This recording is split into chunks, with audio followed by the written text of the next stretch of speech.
అందరికీ నమస్కారమండి. నిత్య విద్యార్థి యూట్యూబ్ ఛానల్కు స్వాగతం సుస్వాగతం మిత్రులారా. ఈరోజు మరొక కథతో మీ ముందుకు వచ్చాను. కథ పేరు విలువైన పాఠం.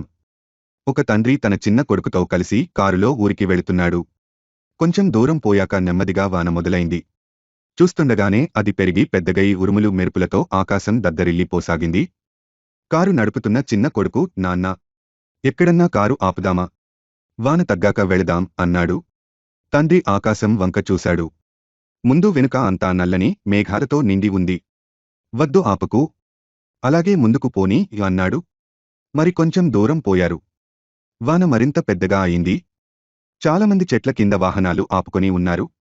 నాన్నా, దారి సరిగా కనబడడం లేదు. ఇక్కడ ఎక్కడైనా ఆపుదామా అన్నాడు కొడుకు. తండ్రి చిరునవ్వుతో, వద్దు, ఆపకు. వైపర్ వేగంగా వెయ్యి. అద్దం మీద నీటిని తొలగిస్తుంది.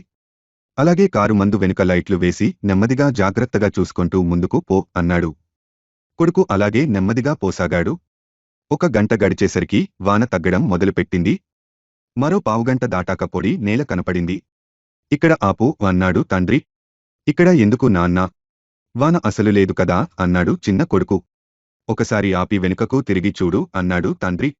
కొడుకు కారు దిగి వెనక్కు చూశాడు. వెనుక ఒక్క వాహనం కూడా లేదు. దూరంగా ఆకాశమంతా మేఘాలతో నల్లగా మూసుకునిపోయి కనపడింది. తండ్రి చిన్న కొడుకుతో, మనం అక్కడే ఆగిపోయి ఉంటే ఇంకా ఆ వానలోనే చిక్కుబడిపోయి ఉండేవాళ్లం. దీనివల్ల మనం తెలుసుకోవలసిన నీతి ఏమిటి అంటే, ఎవరైతే ఆపదల్లో ధైర్యంగా జాగ్రత్తగా ముందుకు సాగుతారో వాళ్లు మాత్రమే వాటి నుంచి బయటపడతారు. మిగిలిన వాళ్లంతా ఆ ఆపదల్లోనే చిక్కుకొని అక్కడే ఉంటారు అని చెప్పాడు. ఇలాంటి మంచి కథల కోసం చూస్తూనే ఉండండి నిత్య విద్యార్థి.